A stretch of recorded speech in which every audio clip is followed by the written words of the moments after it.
अस्सलाम वालेकुम everyone, welcome back. पिछली वीडियो की हद तक हम लोग जो हैं ड्राइवर्स ऑफ क्लाइमेट चेंज उसके बारे में हम स्टडी कर चुके हुए हैं कि आपके नेचुरल ड्राइवर्स क्या हैं, आपके एंथ्रोपोजेनिक ड्राइवर्स क्या हैं। इसके साथ साथ ओवरऑल जो ग्लोबल एक क्लाइमेट प्रोफाइल है ऑफ रादर एमिशन प्रोफाइल है, उसके बारे में भी हम नज़रसानी कर चुके हैं। तो I think it make sense now कि अब हम क्लाइमेट चेंज और पाकिस्तान के रिलेशनशिप को स्टडी करें कि एग्जैक्टली रिलेशनशिप क्या है और पाकिस्तान को किन सतूहात के ऊपर और कितनी इंटेंसिटी तक जो है क्लाइमेट चेंज ने इफ़ेक्ट किया है या इम्पैक्ट किया है। ठीक है। सो हम बढ़ते हैं इसके साथ। सबसे पहले तो हम पाकिस्तान का जो एमिशन प्रोफाइल है उसको देखें ना। तो हमारे यहाँ, अगर आप लोगों को पिछली वीडियो याद हो, हम लोगों ने यही आइडेंटिफाई किया था कि यही कुछ आपके सीधा सीधा सेक्टर्स बनते हैं जो कि एमिशंस के लिए रिस्पॉन्सिबल होते हैं। आपने देखा कि जो दुनिया के 10 बड़े ममालिक हैं जो कि एमिशंस के लिए मशहूर हैं, जिनमें रशिया आता है, चाइना आता है, यूएसए आता है, Britain, European Union in general, और मेक्सिको, इंडिया, ये सारे आते हैं। इनका जो मेजर चंक है of emissions, it comes from energy sector. Same applies here as well. हमारे यहाँ एनर्जी सेक्टर सर फहरिस्त है। आप देख सकते हैं कि 94 में 85.8 के लिए ये 85.8 मेगाटन्स के हिसाब से जो है ये एमिशंस कर रहा था। फिर अगर देखा जाए तो 2015 में ये इंक्रीज़ करता है बाय 100 एमटीज़। ठीक है। एंड 2030 में इट इज़ अराउंड एक्सपेक्टेड कि it will go around 898 MT CO2 per year. So this is quite a big jump. ठीक है। विद इन 15 ईयर्स एकदम से हम एक्सपेक्ट करें कि हमारे इतना ज़्यादा होगा। बाय द वे, ये जो डेटा मैंने लिया हुआ है, this is from the NDC document submitted by MOCC, Ministry of Climate Change, to the Paris Agreement। ठीक है। पेरिस एग्रीमेंट के तहत इन लोगों ने यूनाइटेड नेशंस को NDC सबमिट कराया है। ये क्या होता है NDC, इसके बारे में जब हम आने वाली वीडियोस के अंदर जब हम ग्लोबल इनिशिएटिव्स को डिस्कस करेंगे तब I give you an insight about it as well कि होता क्या है एग्जैक्टली। बहरहाल, NDC नेशनली डिटरमिन्ड कॉन्ट्रीब्यूशंस कि हमारे मुल्क की कॉन्ट्रीब्यूशंस जो हैं एक जनरली दो सतूहात के ऊपर। एक तो ये कि हमारी एमिशंस कितनी बढ़ेंगी और उसके कॉरस्पॉन्डिंग हम लोगों के एक्शंस कितने ज़्यादा हम लेंगे टू कंट्रोल दोज इमिशंस। तो सबसे पहले तो हम लोगों ने अंदाज़ा लगाना है ना कि हमारी इमिशंस कितनी ज़्यादा होंगी। तो according to MOCC by 2030 it is expected कि एनर्जी सेक्टर हमारा 898 MT CO2 per year emit कर रहा होगा, विच इज़ अ बिग नंबर। अगर आगे बात की जाए, इंडस्ट्रियल प्रोसेसेस निस्बतन कम है। 13.29 पे थे 94 में, इंक्रीज़ करके 2015 में 21.85 हुए। ये NDC डॉक्यूमेंट 15-16 के बीच में बना हुआ है, तो इसे 2015 के फिगर्स यहाँ पे डाले हुए हैं। 2030 में इट इज़ एक्सपेक्टेड कि 130 तक चला जाएगा, देने के बिग जंप। एग्रीकल्चर का आपके सामने है। एग्रीकल्चर का और एनर्जी का तकरीबन अगर आप देखें तो 2015 में सेम आ रहे हैं। ठीक है। लेकिन आपके जो एग्रीकल्चर है वो it is almost half of what we expect energy to be in 2030। ठीक है। Land use change and forestry की अगर बात की जाए तो 6.52 से 10.3 हुआ है और फिर 29 तक जाएगा। ऑल्दो इसके अंदर भी बतदरीज आपको ये एक कमी नजर आएगी because of the billion tree tsunami initiative that prime minister Imran Khan has taken and successfully implemented. बल्कि इम्प्लीमेंटेशन उसकी चल रही है, साथ साथ ओवरऑल बॉन्ड चैलेंज जो था उसको इम्प्लीमेंट किया है। तो आई थिंक कि ये 29 नहीं होगा, इससे काफ़ी कम होगा। वेस्ट की अगर बात की जाए तो waste is also very important part. उसकी बर्निंग, उसकी हैंडलिंग, ये तमाम चीज़ें जो हैं ये किसी न किसी हद तक आपके जो ग्रीन हाउस गैसेज हैं उनको रिलीज़ करते हैं। With every growing day the waste that we are excreting and from our houses, from the industries, from everywhere, it is increasing in massively। ठीक है ना। इसके मैं आपको अगर फिगर बताऊं तो कराची में एक टाइम पे 5,000 टन जो था वो डेली का हो रहा था प्रोड्यूस, 5,000 टन डेली। इस वक्त एज ऑफ नाउ कराची में उधर की जो वेस्ट मैनेजमेंट कंपनीज हैं उनके मुताबिक 12,000 टन कूड़ा रोज़ का एक्सक्रीट होता है। ठीक है। So which is a big number and you can imagine कि किस हद तक बढ़ रहा होगा, कंसिडरिंग कि हमारी पॉपुलेशन जो है वो उसकी ग्रोथ रेट आपके सामने ही है। 2.5% के हिसाब से ग्रोथ रेट है हमारी, और 22 करोड़ तो अभी पहुंच गए हैं, तो बाकी हमारा अल्लाह ही हाफ़िज़ है। तो उस लिहाज से आप देख सकते हैं कि this is more of a realistic figure मेरे ख्याल से 89 MTCO2 तक पहुंच जाएगी बात। सो दिस इज़ इंपॉर्टेंट, आप लोगों को ये पता होना चाहिए। ये एक बड़ा एक बेसिक सा फिगर है आपके सामने from a very important document. Then again MOCC ministry of climate change का डिवाइस किया हुआ डॉक्यूमेंट है। So it is very important कि आप लोग इसके बारे में आपको पता होना चाहिए। दिस इज़ लाइक एक पासपोर्ट साइज इंफॉर्मेशन है of the emission profile of Pakistan which should B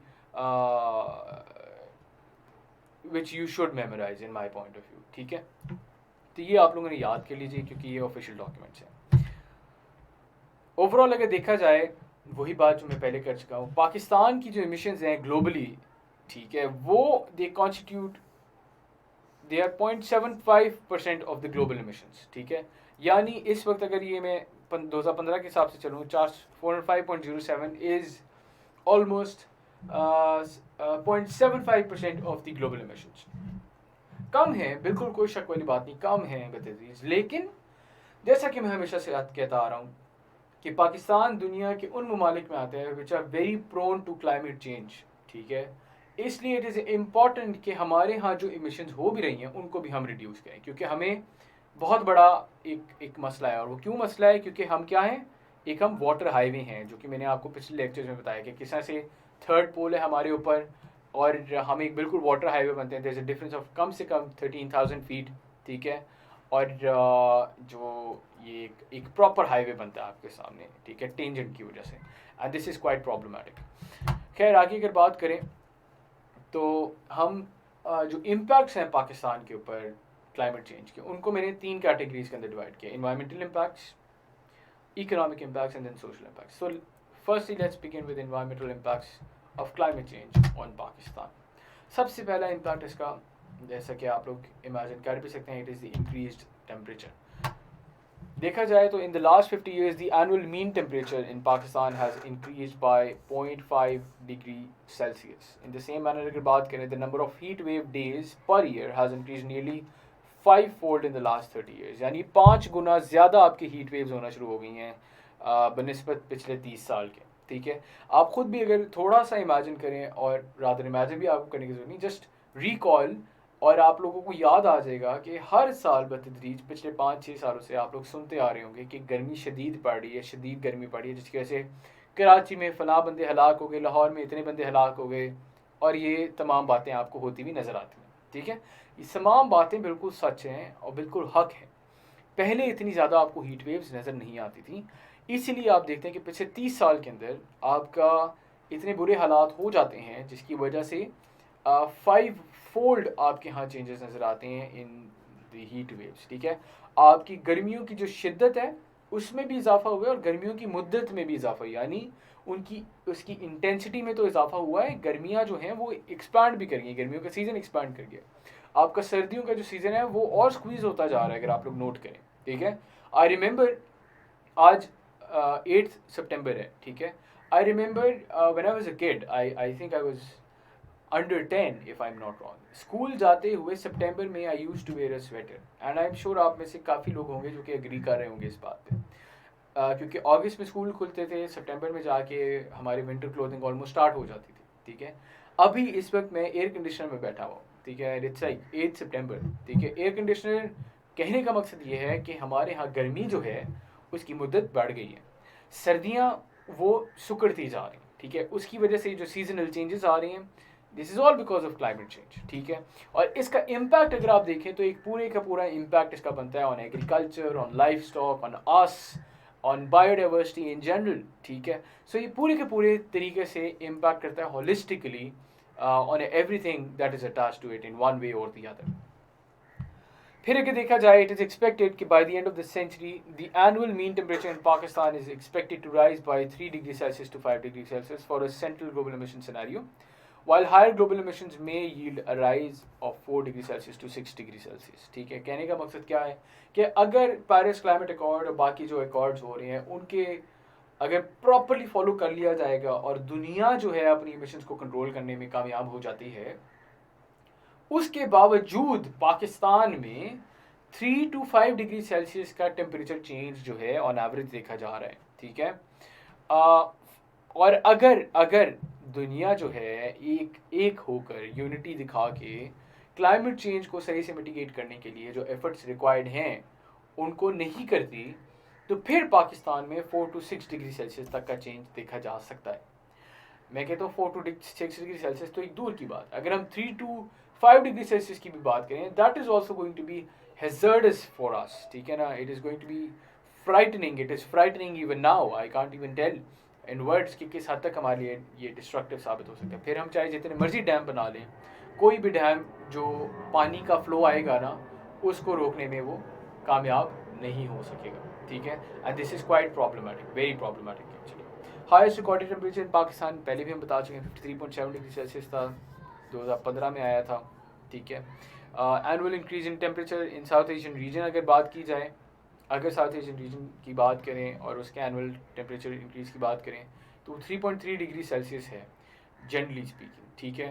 और कहने का मकसद वही बात कि हमारा जो रीजन है वो इक्वेटर के बिल्कुल ऊपर और नीचे लाई करता है, हमारा साउथ एशियन रीजन है। That is why it is a very hot reason, a very hot reason, ठीक है। जनरली बाकी दुनिया से एक ये हॉटर एरिया कहलाया जाता है, हॉटर एरिया कंसिडर किया जाता है। इस वजह से हमारे यहाँ टेम्परेचर राइज भी आपको ज़्यादा नजर आएगा, ठीक है। बिफोर आई मूव ऑन, इसकी अगर सोर्स की आप बात करें, तमाम इन्फॉर्मेशन की, इस तमाम इन्फॉर्मेशन जो मैंने आपको दी है, इसकी सोर्स है climate change profile by ADB, ठीक है। ADB की ये थी रिपोर्ट, गालिबन 2012 की है, if I am not wrong. इनमें से बेशतर जो चीज़ें उठाई गई हैं यहाँ से लेके यहाँ तक खसूसन these are from this report. ये इन्फॉर्मेशन मैं आप लोगों के लिए इकट्ठे करता आ रहा हूँ, जो जो मुझे रिसोर्सेज मिलते हैं उसके साथ, जो जो मैंने चीज़ें पढ़ी हुई हैं उनके साथ। अगर आपको इनके अंदर कुछ हो सकता है कि आप लोगों को बेहतर कोई रिपोर्ट मिल जाए, आप उससे ज़रूर टैली कीजिए, ज़रूर टैली कीजिए और अपडेट करिए अगर आपको लगता है कि अपडेट होने के काबिल है। बहरहाल पेपर पॉइंट ऑफ व्यू के मुताबिक अगर आप कोई भी इंफॉर्मेशन कोड करें और उसके साथ अगर आप सोर्स दे देते हैं तो फिर आप बरी ज़िम्मा हो जाते हैं, ठीक है। बरी ज़िम्मा का मतलब फिर आपके ऊपर बर्डन नहीं रहता ऑफ प्रूविंग कि आपकी जो सोर्स है वो ठीक है या गलत है, क्योंकि आपने एक प्रॉपर सोर्स दे दी। और ADB की सोर्स, एशियन डेवलपमेंट बैंक की source is a very good source in my point of view. तो आपको जब भी आपने देखना है आपने इस तरह की ही सोर्सेज देखनी है, ADB, WWF, GIZ, ये तमाम चीज़ें। इसके अलावा आपको आगे पीछे होने की जरूरत नहीं, यूनाइटेड नेशंस की, बस दैट्स इट, ठीक है। So this should be enough. So before I move on with the economic impact and the social impact of climate change on Pakistan, I think we should just take a small break right now और फिर हम बाकी impacts की तरफ जाते हैं। उम्मीद है कि आपको अभी तक की सारी बातें समझ आ गई होंगी। बहुत शुक्रिया।